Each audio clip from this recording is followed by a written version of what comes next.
There is a disease called leprosy.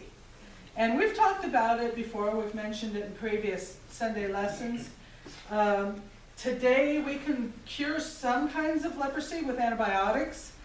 But there are still some kinds of leprosy we can't cure today. And it causes your skin to die. And eventually you will die.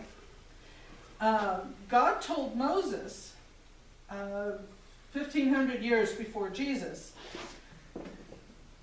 closer, told Moses to tell the Israelites that if anyone had the signs of leprosy, they were to go to the priest.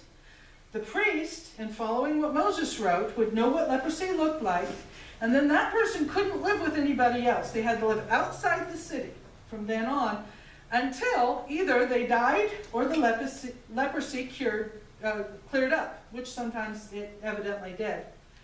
And they couldn't go near anybody else because it's a highly contagious disease or set of diseases. One day Jesus was walking with his disciples and probably a whole lot of other people. And he was fixing to enter a city, and there was a group of lepers who had to live outside the city. There were 10 of them. They couldn't live in the city because they were contagious. They had to live outside the city. They saw Jesus walking by, and they yelled out to him, "Jesus, cure us, please! Heal us! This is miserable!" And Jesus told them, "Well, you know what you should do? Go show yourself to the priest." So, all 10 of them, well, their skin still had leprosy. They all 10 turned and went to go show themselves to the priest, because that's what Jesus told them to do.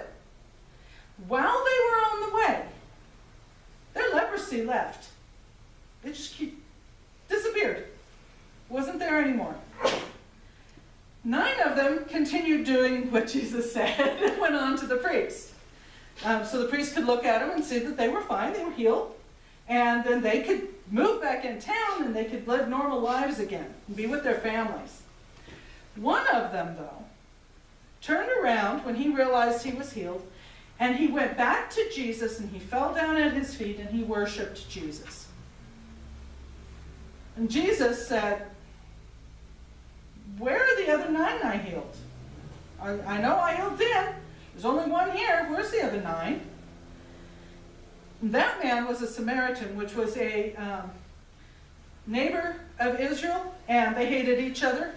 And yet that was the one that came back and worshiped Jesus.